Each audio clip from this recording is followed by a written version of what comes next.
The first I knew of it was a text from a friend. OMG, it read. And then a single word, Brangelina. Instantly, I knew what had happened. After all, the rumors had been circulating for months. Now, finally, it had come to pass, the world's most mesmerizing celebrity coupling since Richard Burton and Elizabeth Taylor was no more.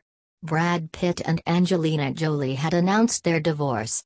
Now I know there's something faintly ridiculous about a woman my age being so utterly fascinated by two people who, when it comes down to it, are just a pair of somewhat self-regarding stars. Especially when there are far more important and serious events to occupy my attention. But I just can't help it. And I'm clearly not the only one. Within moments of the news breaking, the internet was alive with speculation about the who, what, where, why and how of this celebrity decoupling. Instantly, my heart went out. To Jennifer Aniston, of course. Or poor Jen, as she is universally known. For it is her role in the psychodrama of Pitt and Jolie that makes the entire circus so utterly compelling. She was, of course, robbed of her true love and place in the world as Mrs. Brad Pitt just over a decade ago by that shameless, no better than she ought to be home-wrecking hussy that is, Angelina Jolie. Until, that is, Brad crossed over to the dark side, succumbing to the vampiric charms of Jolie, on the set of their somewhat hopeless 2005 crime caper, Mr. and Mrs. Smith. Like Odysseus in thrall to the sirens, he seemed powerless to resist her otherworldly attractions.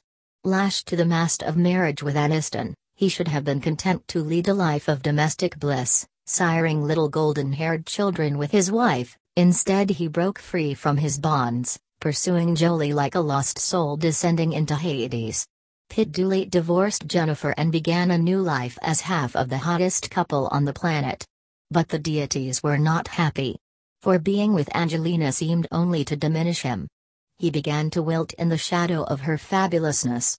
The world, including his ex-wife, could only watch from a distance as this former demigod, under the influence of his new lover, morphed into a slightly scruffy, puffy-faced guy in a Benny hat and a dodgy goatee who looked distinctly like he might smell of old fags and stale deodorant. As the years passed, and Jolie showed no signs of loosening her grip, Aniston became a kind of poster girl for the universally wronged woman, the girl next door whose careful grooming, diligent daily workouts and eternally sunny disposition were no match for the effortless beauty of the sultry Jolie. Women like me felt they knew her pain. As we waxed our mustaches, topped up the Chardonnay and glued our broken hearts back together with Ben and Jerry's cookie dough ice cream, we hummed along to Dolly Parton's famous anthem for the terminally jilted, Jolene. She might as well have called it Jolie, Jolie, Jolie, Jolie, Jolie. I'm begging of you, please don't take my man, please don't take him just because you can. Your beauty is beyond compare, with flaming locks of raven hair, with ivory skin and eyes of green, and I cannot compare with you, Jolie. And that is part of why the demise of the couple known as Brangelina fascinates us so, why it lit up the internet like a Christmas tree on Tuesday afternoon. This is not just about Brad and Angelina, it's about Jennifer, too, and, ultimately, anyone who has ever been humbled in the heart department. The three of them represent the eternal love triangle, the stuff of poets and plays and the agonies of rivalry and betrayal that all of us, at least once in our lives, have experienced. Theirs is the universal human experience, only with much better hair and infinitely more attractive clothes. There's something else, too, something ancient and profound, biblical almost. Jennifer and Angelina, one blonde the other brunette, one all smiles the other all pout. The two different faces of womanhood. One all cashmere socks, crisp white shirts and wholesome outdoor pursuits, the other an enchantress with cheekbones sharp enough to shave parmesan. Both of them fighting over Brad, the ultimate son of Adam. It's a universal rivalry the entire world can understand, Madonna versus Mary Magdalene, Snow White versus Wicked Stepmother. These are clichés of two contrasting types of womanhood stitched into social cultures from the earliest times. It's a divide that defines us all.